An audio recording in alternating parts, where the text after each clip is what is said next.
School trip. आयु बस में बैठा ही था और वह बस यही सोच रहा था कि पहाड़ कैसे होंगे। आयु जो 15 साल का था, पिछले 3 साल से चंडीगढ़ में रह रहा था, फिर भी वो कभी भी हिमाचल की हसीन वादियों में कभी नहीं गया था। पर उसका ये सपना स्कूल ट्रिप के जरिए पूरा होने वाला था। ढेर सारे लंच बॉक्स से खाते पीते हुए और अंताक्षरी खेलते हुए पूरा दिन बीत गया था। वो शिमला पहुंचने ही वाले थे। उनकी बस जो कुछ मिनट पहले ही अच्छी खासी चल रही थी, उसमें कुछ अचानक से धुआं निकलने लगा। रात बहुत हो चुकी थी और बच्चे साथ में थे, तो सब टीचर्स ने भी फैसला लिया कि वो पास में ही किसी होटल के अंदर रुक जाएंगे। वहाँ मैकेनिक को बुलाकर बस ठीक करवाने के लिए वापस शिमला के लिए निकल जाएंगे। वो लोग पास के एक होटल में रुक जाते हैं। वो होटल बड़े बड़े पेड़ों व पहाड़ों के बीच में घिरा हुआ था। सभी टीचर्स ने बच्चों को अलग अलग कमरों में बांट दिया और डिनर के बाद सब सोने चले गए थे। आयु को अपने 2 दोस्त अमन और राहुल के साथ कमरा मिला था और वो बहुत खुश था, क्योंकि उसके काफ़ी अच्छे फ्रेंड्स जो थे आयु, अमन और रोहन, जब कमरे में गए तब उन्हें कमरे की खिड़की से जंगल के बीचों बीच एक झील सी दिखती है।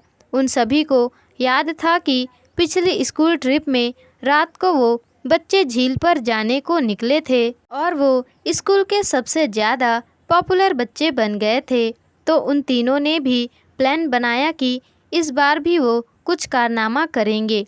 उन्होंने सोचा कि वो होटल से चुपके से निकल जाएंगे और उस झील के पास जाकर फ़ोटो खिंचवाकर वापस आ जाएंगे। जैसे ही होटल के गार्ड सो गया, वह तीनों निकल गए झील देखने में। होटल से ज़्यादा दूर तो नहीं लग रही थी। वे लगभग झील की ओर काफ़ी देर से चल रहे थे, लेकिन जंगल का रास्ता था कि ख़त्म ही नहीं हो रहा था। ठंड बहुत ज़्यादा बढ़ चुकी थी और सुनसान जंगल में उन तीनों की हालत ठंड के मारे ख़राब हो रही थी। उन्होंने अपना फ़ोन चेक किया, लेकिन उसने नो सिग्नल था। उसमें नो सिग्नल था। तब उन्हें लगा कि उन्हें झील का प्लान कैंसिल कर देना चाहिए और वापस होटल लौट जाना चाहिए। अपने फ़ोन की फ्लैशलाइट जलाकर वे होटल का रास्ता ढूंढने लगे। रास्ता ढूंढते ढूंढते अमन और आयु, जो रोहन के थोड़े आगे चल रहे थे, जब वे पीछे मुड़े तो उन्होंने देखा कि रोहन वहाँ नहीं था। तभी उन्हें अपने पास में से किसी के भागने की आवाज़ सुनाई दी और वो बहुत घबरा गए थे, क्योंकि वो रोहन को अकेले नहीं छोड़ सकते थे। तो उन्होंने उस कदमों की आवाज़ का पीछा किया। उन्होंने उस वीरान और घने जंगल के बीच उस आवाज़ का पीछा करते हुए उसके पीछे जा रहे थे, जो कि कुछ मिनटों बाद बंद हो गई। रोहन उनको अभी तक नहीं दिखा था। अब अमन और आयु बहुत ज़्यादा डरने लगे थे, लेकिन तभी उन्हें ऐसे आवाज़ आई कि मानो कोई ज़मीन खोद रहा हो। वे धीरे धीरे उस आवाज़ के पास गए और झाड़ियों के बीच उन्होंने देखा कि कोई नहीं बल्कि रोहन ही जंगल में एक गड्ढा खोद रहा था। उन्होंने डर के मारे रोहन को आवाज़ लगाई। रोहन उनकी तरफ मुड़ा और उन्हें गुस्से भरी आंखों से देख रहा था। उसकी आंखें एकदम से काली पड़ चुकी थी, जैसे किसी ने उसके अंदर से आंखें ही निकाल ली हो। अमन रोहन के पास गया। उसने रोहन के कंधे पर हाथ रखे और उसने पूछा कि क्या हुआ, लेकिन रोहन के हाथ रखते ही रोहन उस पर चिल्लाने लगा। रोहन ने उसे एक बहुत तेज धक्का दिया। अमन काफ़ी दूर जा गिरा। रोहन के अंदर कोई अजीब सी शक्ति आ चुकी थी। फिर आयु भागा भागा अमन के पास गया। रोहन अब आयु की तरफ बढ़ने लगा, पर जैसे ही वो आयु के पास गया, रोहन को अजीब से दौरे पड़ने लगे और वो बेहोश हो गया। आयु उसको होश में लाने की कोशिश करने लगा और जैसे ही रोहन होश में आया, उसने अमन की तरफ देखा और ज़ोर ज़ोर से चिल्लाते हुए कहने लगा कि वो अमन के अंदर है। तभी आयु ने देखा अमन सर झुकाए नीचे बैठा था। फिर उसने अचानक से सिर ऊपर उठाया और उसकी आंखें पूरी काली पड़ चुकी थी। इससे पहले आयु और रोहन कुछ कर पाते। अमन जो कुछ देर पहले ही चोटिल था, वो उठकर जंगल की ओर भागने लगा। रोहन और आयु ने उसका पीछा किया और फ़ोन की फ्लैशलाइट में देखा कि अमन एक खंडहर के अंदर तरफ भाग रहा है। करीब जाकर दिखा कि वो खंडहर दरअसल में बहुत पुराना घर था, जिससे देखकर ऐसा लग रहा था कि मानो वहाँ किसी ने सालों सालों से कदम नहीं रखा है। दोनों बहुत ही डरे हुए थे और उनकी आगे जाने की हिम्मत भी नहीं हो रही थी, पर अमन को बचाने के लिए आयु और रोहन उस खंडहर के अंदर चले गए। उस पर ऊपर एक फ्लोर से उन्हें आवाज़ आ रही थी कि वे लोग उस आवाज़ के पास जा रहे थे और देखकर उन्हें विश्वास नहीं हुआ।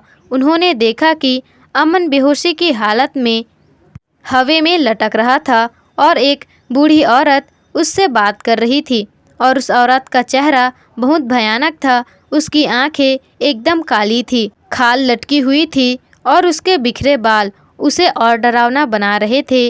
वो दोनों उस औरत को देखते ही वहां से तुरंत बाहर की ओर भागे। वो औरत भी उनके पीछे पीछे आने लगी। फिर आयु और रोहन उस खंडहर से बाहर निकलने लगे और वे फिर खंडहर के दरवाजे तक पहुँचे, लेकिन खंडहर के दरवाजे बंद हो चुके थे। तभी वे दोनों पीछे मुड़कर देखते हैं तो वो बूढ़ी औरत किसी कीड़े की तरह रेंगते हुए सीढ़ियों से नीचे आ रही थी।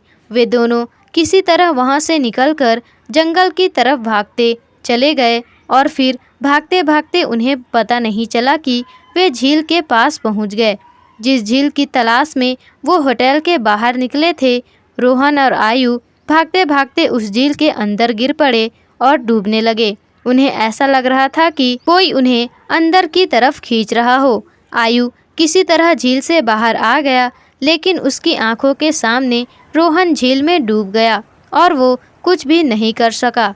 ये सब कुछ देखकर उसे चक्कर आने लगे और वो वहीं बेहोश हो गया। सुबह जब आयु की आंख खुली तो वो खुद को उसी होटल के कमरे में पाता है। वो भागते भागते बाहर गया और वहाँ पुलिस की टीम, बहुत सी टीम थी और ज़मीन पर चादर से लिपटी 2 लाशें थी। वो रोहन और अमन की थी।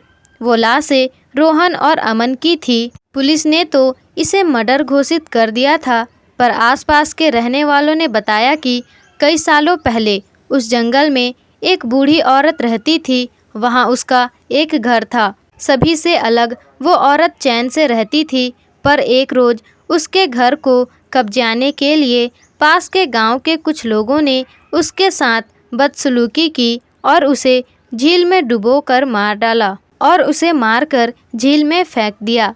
तब से कोई भी इंसान ना ही उस जंगल की ओर और ना ही उस झील के पास जाता है कि उस बूढ़ी औरत की आत्मा वहां अपने बदले के लिए भटकती रही है। काश ये बात उन तीनों को पता होती, वो तीनों दोस्त को पता होती, तो आज आयु के साथ साथ रोहन और अमन भी जिंदा होते। तो फ्रेंड्स, आपकी इस कहानी के बारे में क्या राय है, हमें कमेंट बॉक्स में ज़रूर बताएं। और वीडियो पसंद आई हो तो वीडियो को लाइक, शेयर, कमेंट्स और चैनल को सब्सक्राइब कर दीजिएगा।